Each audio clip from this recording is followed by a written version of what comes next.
Bonjour messieurs, j'espère que vous allez bien. Je voudrais faire un petit point de situation du moment actuel. Je suis un peu malade en ce moment et je compte faire une vidéo justement sur la question de la maladie immunitaire et la rétention séminale. Donc ça va venir, il faut que je fasse le tableau, tout ça. Ça va se faire tout bien. Mais j'étais un peu fébrile et je pense que quand j'étais en France, j'ai dû choper la grippe. J'ai dû choper la grippe et pourtant je me suis entraîné, mais ça va bien, etc. Et donc je suis allé aussi m'entraîner aujourd'hui, et donc probablement j'ai refilé la grippe à tout le monde. Je pense plus que je sois très contagieux, mais voilà, j'étais encore un petit peu à l'ouest, j'étais pas dans mes baskets.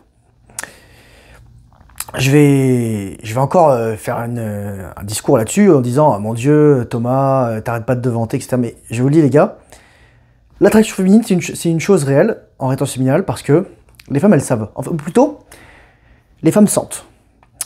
Et elles ne se rendent pas compte de ce qu'elles ont en face d'elles, t'es un ovni. Et comme je dis toujours, les femmes, elles vont avoir... tu vas avoir différentes femmes, c'est ce que je voulais dire dans la vidéo précédente, en fonction de l'étape où t'es au début, tu vas avoir des femmes qui vont vouloir te ramener à un niveau basal, qui veulent te sucer ton énergie, littéralement les gars, elles veulent absorber ta semence, elles veulent te faire éjaculer. C'est horrible, c'est horrible. Et ensuite, quand tu vas te développer à un certain niveau, tu vas avoir d'autres femmes qui vont arriver vers toi. Des femmes qui vont être pas forcément... plus pures, je sais pas si je pourrais être pure comme ça, mais plutôt qui vont être... Ah vas-y en fait d'ailleurs, c'est ça. Qui vont avoir des intentions plus pures. Et je dis toujours que c'est beaucoup plus dur pour une femme de se racheter qu'un homme. Un homme, par défaut, il est là, il aura des pâquerettes. Et donc s'il veut s'améliorer, il a des efforts à faire. Une femme, elle a son vagin, elle a sa chatte, elle a son corps, elle a son physique. Et même si elle commence là, au début, elle va redescendre, il y aura toujours un mec qui sera suffisamment affamé pour aller lui taper dedans. Donc c'est une femme en fait, dilapide pas ton corps, dilapide pas ta virginité, mais voilà, après tu fais ce que tu veux, libre arbitre, libre choix, mais tu vas pas dire que je t'aurais pas prévenu, etc., etc., etc. Donc, je vais raconter ce qui s'est passé aujourd'hui, je suis allé à la boxe, etc. Et dès que j'arrive, je vois une femme qui se retourne vers moi, et qui me fait un grand sourire. Et je vais donner un peu de contexte. Cette femme, elle vient avec son mari, en tout cas le père de ses enfants, son conjoint, et ses enfants. Là, il y avait qu'un de ses deux fils. En tout cas. Et direct, la meuf, elle me regarde tout le temps, et elle arrête pas de me faire des sourires. Et je ne comprends pas. Je ne lui ai jamais parlé à cette femme. Jamais parlé. Mais je suis là, et surtout, en fait, c'est que je lui souriais pas en retour. Parce que, il y en a qui vont dire, ah, neurone miroir, politesse, etc. Bah les couilles. L'attraction, c'est primal. C'est-à-dire que soit ça va dans un sens, soit ça va dans l'autre. C'est-à-dire que soit ça va dans le sens, c'est con la séduction, mais c'est horrible ce que je dis, mais c'est la vérité. Soit ça va dans le sens de l'homme est inférieur à la femme et donc l'homme cherche à plaire à la femme, parce que comme il n'a pas l'attraction, il va vouloir créer avec, comme il n'a pas le danger et l'attraction, il va vouloir créer de l'attraction à travers la sécurité, à travers l'attention, et ça va marcher. Soit c'est l'homme qui est supérieur dans le rapport de force, et c'est très primal, c'est horrible ce que je dis, mais c'est la vérité. Et donc il s'en bat les couilles de la meuf parce que pourquoi je lui sourirais alors qu'il y a 10 000 meufs qui me font des sourires et je leur souris pas à toutes. Et c'est la vérité. Et c'est juste la vérité les gars. C'est juste la vérité. Et donc elle a fait son truc, la nana, et moi je me suis entraîné, tout ça. En plus moi je suis en mode votre silence, etc. Et il y a une autre nana aussi pareil. La nana elle était trop gênée, elle a essayé de me faire un hug, un câlin comme ça. Et ensuite elle est comme revenue en arrière. C'est bon, on s'en bat les couilles, tout ça. On est quand même assez proches, mais encore une fois, je parle pas, etc. Et ce qui était drôle, moi, ce qui me fait rire avec les femmes, c'est que, vous savez, quand je prends dans mes bras un mec, je sens que c'est un mec. Je sens la musculature, je sens la chaleur, je sens l'énergie masculine, je sens l'ossature, je sens la substance, Putain, je trouve pas le mot que je voulais dire, c'était la consistance masculine. Oh mon Dieu. Et puis chez une femme, c'est différent parce que c'est tout fin une femme, c'est tout frêle. Je connais pas des femmes qui ont la musculature, quoi. Enfin d'ailleurs, si j'en rencontre, je commence à m'inquiéter. Et c'était trop drôle. Parce que voilà, quoi. Et donc, voilà, c'était juste ça, pour vous dire que les femmes, elles savent quand vous êtes en rétention séminale. Mais les femmes, elles vont pas le comprendre parce qu'elles n'ont pas été éduquées là-dessus. Donc elles savent pas quoi faire avec ça et c'est les intimide en même temps. Ce qui est à la fois une bonne et une mauvaise chose parce qu'elles vont prêter des pensées que vous n'avez pas forcément. Moi, il y a des nanas qui ont pensé que je voulais les coucher avec elles le premier soir et c'était... Je m'en fous en fait de ça. Je peux le faire, mais est-ce que ça m'intéresse? Est-ce que ça m'apporte quelque chose? Rien du tout. Il y a une nana super belle qui tourne autour, et en fait, j'avais cette réflexion aujourd'hui. C'est comme si une nana super bonne me proposait juste, ouais, on va coucher ensemble, etc. Je me dis, mais non, en fait, non. Dans mon cerveau, je musclais mon cortex préfrontal, il musclait le muscle du non, le muscle le plus important pour un homme. Je me disais, non, mais ça m'apporte quoi de coucher avec toi? Ça m'apporte quoi? Et là, il me dit, ah, mais Thomas, arrête de fantasmer, il n'y a pas de femme qui se jette sur toi. C'est vrai! Mais justement, t'apprends pas à la guerre. T'apprends à faire la guerre à travers des exercices, à travers des caisses à sable, à travers du wargame, etc. Et là, c'est la même chose. Ton cortex préfrontal, il te prépare à dire non. Il te prépare à être plus fort, à garder ton mindset de rétenteur, et surtout, pas forcément je dis toujours, la femme, elle a deux virginités. La virginité psychologique, et la virginité physique. La virginité psychique, psychologique, c'est la protection vis-à-vis des influences néfastes de la société, ou alors des lectures de merde, qui sont littéralement de l'adultère et de la pornographie féminine. Et chez les hommes, en fait, il y a deux types de rétention. La rétention séminale physique, physiologique, littéralement, t'éjacules pas. Mais ça, en fait, plus tu vas avancer dans la rétention séminale, plus tu vas te rendre compte que ça, ça va perdre en pourcentage. Parce que le plus important de la rétention séminale, c'est la rétention séminale énergétique. C'est-à-dire que tu ne regardes pas des culs, tu parles pas du porno. Même si tu te fais vasectomiser, il y a un mec qui m'a posé une question. Ah, j'ai pris ta formation, mais je suis vasectomisé, est-ce que c'est encore utile? Je fais oui, parce qu'en fait, quand tout ton organisme, il est encore en mode éjaculation. T'es pas en mode rétention dans le sens où t'as pas ton périnée musclé, t'as encore le cerveau qui est sexualisé, et t'es encore en mode accro au cul à la chatte. Et c'est la vérité. C'est la vérité. Si une meuf écartait les jambes devant toi, tu te dirais ok, amen, c'est pareil, je mets ma bite et j'éjacule. Et même si t'es vasectomisé, il y aura tout qui. Et ils vont te bloquer, ça va te faire ça va me faire pire que des couilles bleues parce que ça va être bloqué. Ça va être le bordel, quoi. Donc, ouais.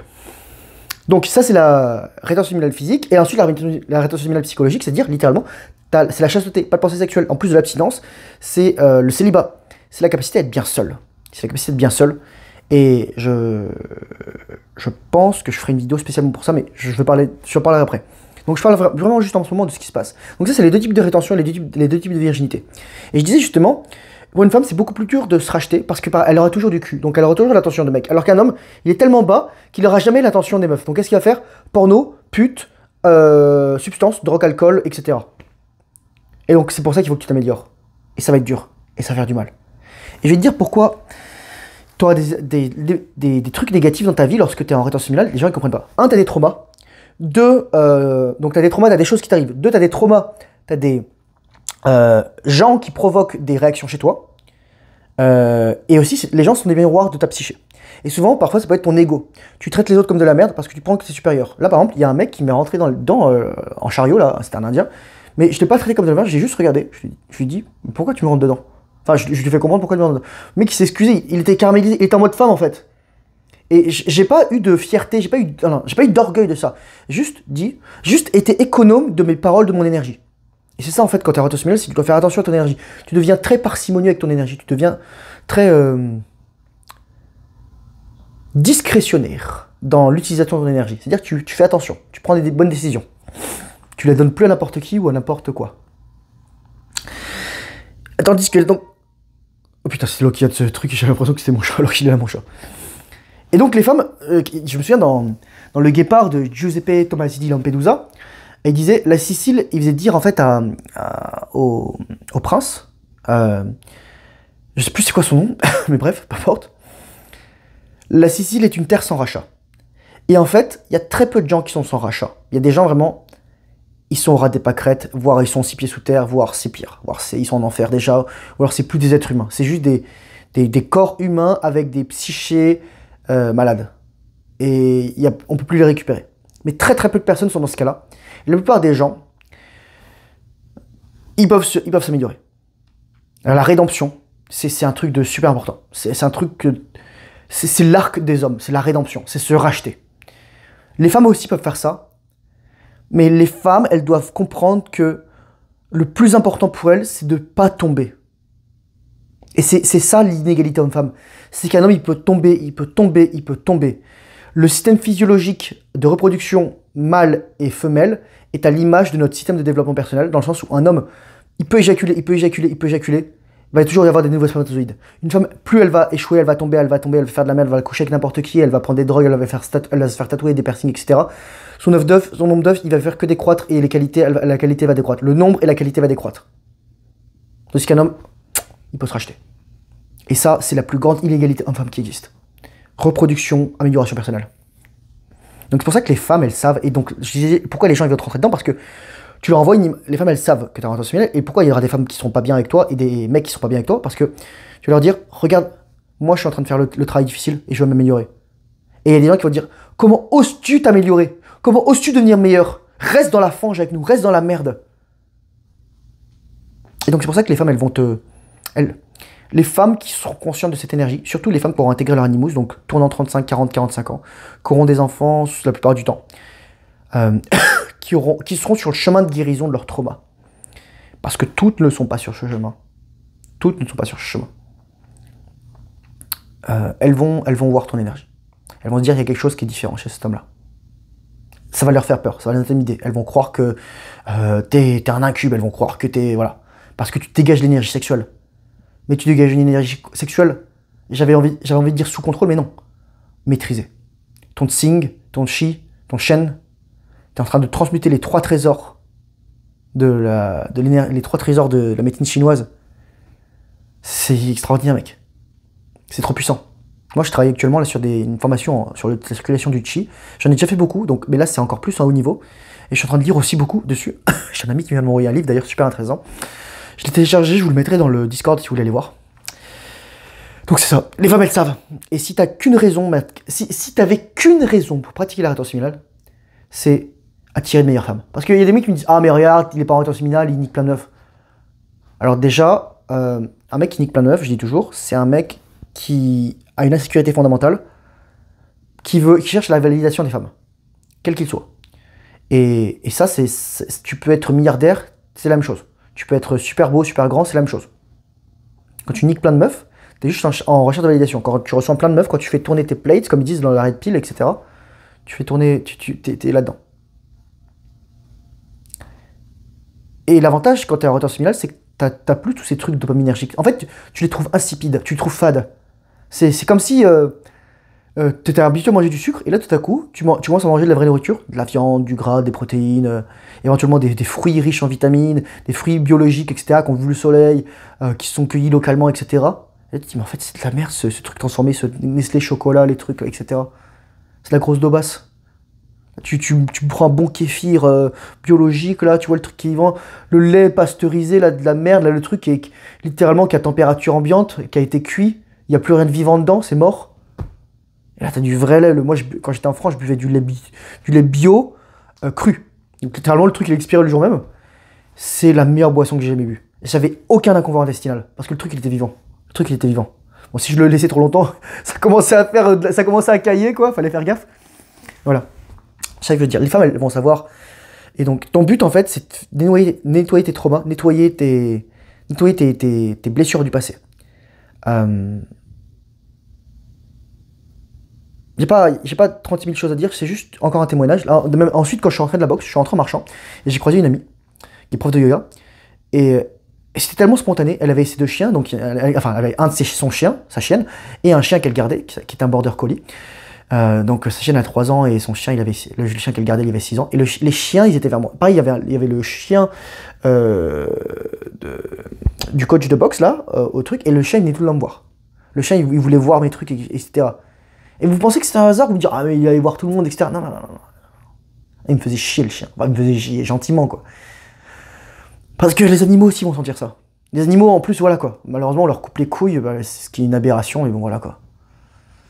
Pauvre patapon, on t'a coupé les couilles. 20 ans et demi. Je vous montrerai à la fin. Oh, c'est trop mignon.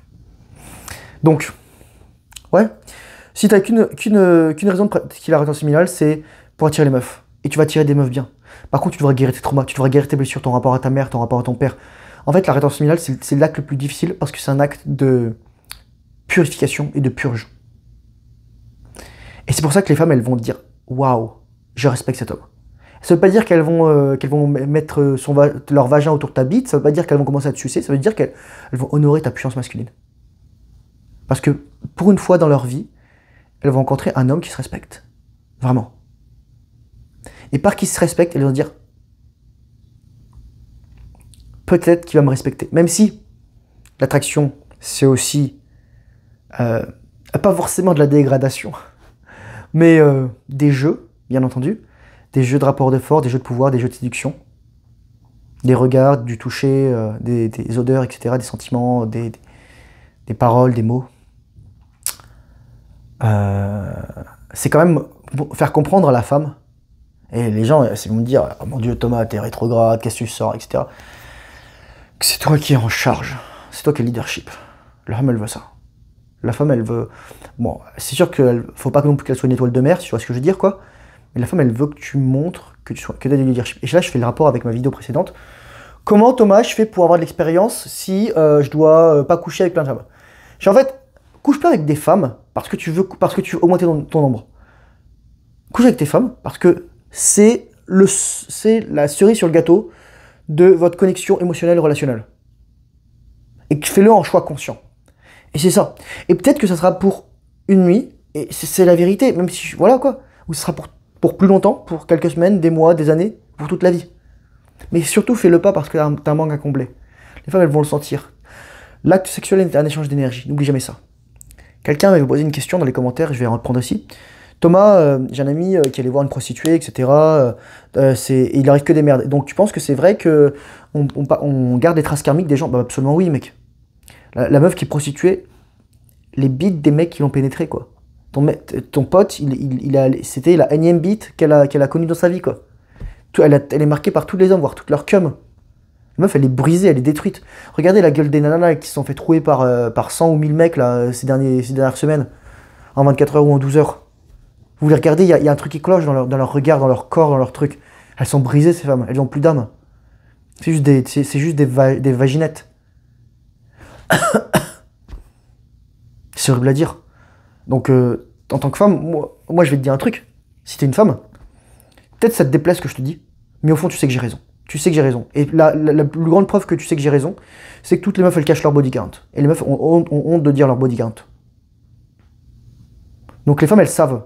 Elles savent lorsque tu es en rotation séminale, mais elles savent aussi ce que je dis, et elles savent ce qu'elles font est dommageable pour elles. Donc si tu es une femme, prends soin de toi. Moi mon but, c'est...